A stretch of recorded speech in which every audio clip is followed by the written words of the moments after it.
All right, so I've been wanting to react to this video for a while. All right, you guys know what video this is. This is the toxic positivity video from Asmongold. And it's just him reacting to another content creator, obviously talking about toxic positivity. Now, you guys know how I feel about toxic positivity. And I'm seeing more YouTubers falling into this trap.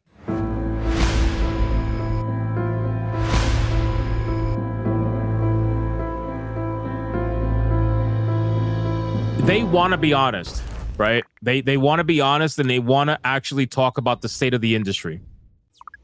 But they won't do it for a few reasons, all right? And I really want you guys to listen as I talk about this particular subject, because this runs rampant all through YouTube. It runs rampant in my circle. It runs rampant in other circles. It's all over the place.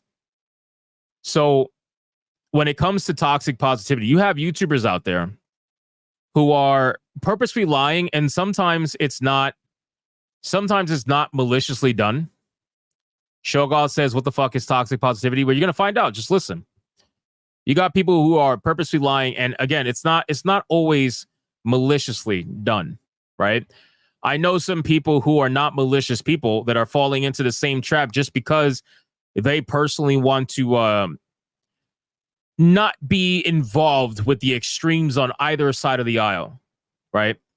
You would call them probably fence sitters, right? But unfortunately, that leads down the line of toxic positivity, where you are being positive. You're faking being positive just because you don't want to be labeled as something. Or in the case of a shill, right, which is what this video is about, you're being toxically positive because you benefit from being toxically positive, right? You are the kind of person that will say to a studio, "Oh, your game is fantastic. I was so moved by the characters. Wow, the story is just amazing. I love the fact that you threw in a non-binary chick. I can finally feel seen." And they do this because they want the free swag. They want the review copies. They want the sponsorship payouts. They want the promotions from the mainstream outlets. And they're just parasites, right? They're parasites. They do this so that they can continue to reap the benefits while the industry that they're reaping the benefit from continues to crumble, because they're looking to these fucking idiots for what the truth is about their game, and they're never going to get it. And don't get me wrong, it's not the shills. Like, they're not the only one who is the problem. The industry is the problem too. The industry wants to be in an echo chamber. So you have an industry that thrives on being in an echo chamber. So what they're going to do is they're going to seek out shills, and shills are going to lie to them. And then what ends up happening is not only does it maintain their echo chamber and they don't have to hear any controversy, but then it allows the shill to get what they want too. So both of these people benefit, but the industry itself implodes. And this is the problem. This is where the title of this stream came from. And I've been talking about this toxic positivity shit for a while, but I didn't call it toxic positivity. I called it positivity peddling. Shout out to Call Classic Cage. She came up with that term. But it's an issue that we've been dealing with for a long time. So what you end up having, and again, it's not just the shills either, right? It's not just the shills. You have people out there, YouTubers, content creators. And what they'll do is they'll try to downplay your content in order to make themselves seem more virtuous. So they'll say, "Oh, you guys are rage baiters. You're rage baiters. All you do is talk about negative stuff," which, by the way,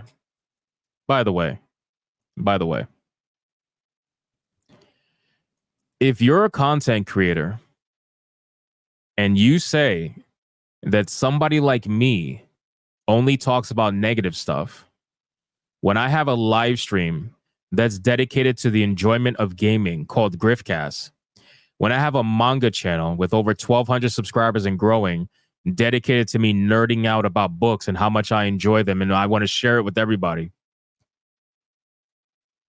If you're going to call me a rage baiter, while knowing that I have content like that out there that you are purposefully ignoring because you need to push your narrative about rage baiting being a thing, you can go fuck yourself. Thoroughly.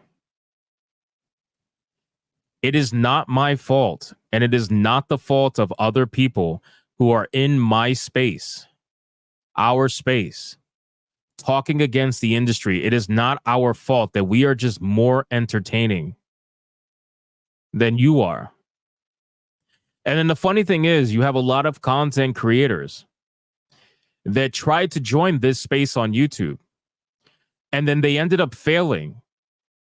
And because they failed, now they want to speak out against that particular content. They want to pretend like they're too good for it.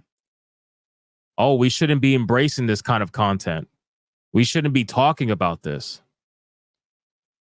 Why not? Why not? If you do not want to join in on the conversation, that is perfectly fine. But for you to purposefully misrepresent people's content and call them rage baiters because you want to seem like you're not a rage baiter is hilarious to me. You can choose the moral high ground all you want, but at the end of the day, the people that you complain about every single day are going to continue to do what they do regardless of whether or not you are tired or not. Regardless of whether or not you want to continue the fight. You want to continue the conversation. If anything, by you getting too tired to continue the conversation, they get exactly what they want. You think they're going to stop being negative? I don't know. Think about that. Let's play the video. It seems that no matter where you look, whether it's the games journalists or YouTubers, 90% of the people are just overwhelmingly positive and happy about every single thing going on.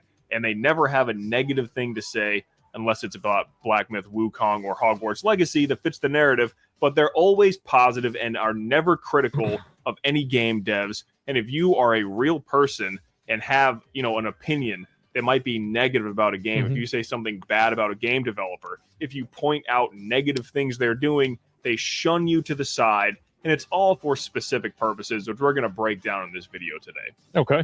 So what he said in the beginning, flat out truth, right?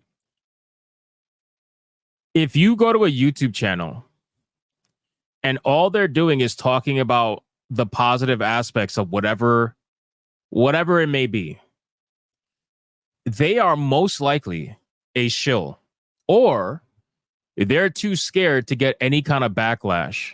They've given up. They're tired. They don't want to be part of the conversation anymore. So they're bowing out of the fight. They're the Xbox in this situation. But they think that they deserve the respect because they decided to bow out. No, fuck that. If you're tired of having the conversation, then move to the side so that the people who are not tired of the conversation can keep having it for you. Because just because you're tired doesn't mean that people who are ideological psychopaths who want to take over everything that you know and love and destroy it right in front of your eyes, you think they're going to stop? You think they're going to stop all because you say, oh, I'm done now. I'm done. You think they're going to stop? They're not going to stop. They're going to keep going. And they'll laugh at you while you're sitting there trying to be positive, fake positive. They'll laugh at you. Even on my manga channel, where I talk about all kinds of positive shit. Even on my manga channel, I've criticized certain books. The Initial D omnibuses, for example, are garbage quality. And I'm not afraid to say it, even though I fucking love manga. And I push it out there, and I'm super positive about it. At the end of the day, you got to be real about what's real. Don't fucking fake lie just to try to get benefits from the industry that you're trying to fake lie to. Or in the other case, don't fake lie just because you're so tired of being deemed as a rage baiter. Oh, no, people on the internet are going to call me a rage baiter if I tell the truth about what's happening in the gaming industry. So do you really care about the gaming industry then, if that's the case? Do you honestly, genuinely give a fuck? Absolutely not.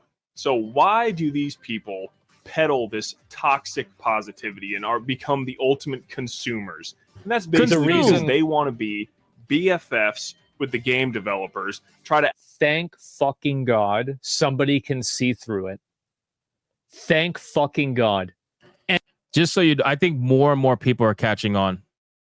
More and more people are realizing who the shills are or who the fake like positivity peddlers are. And again, if somebody calls you a rage baiter, just realize that they're full of shit.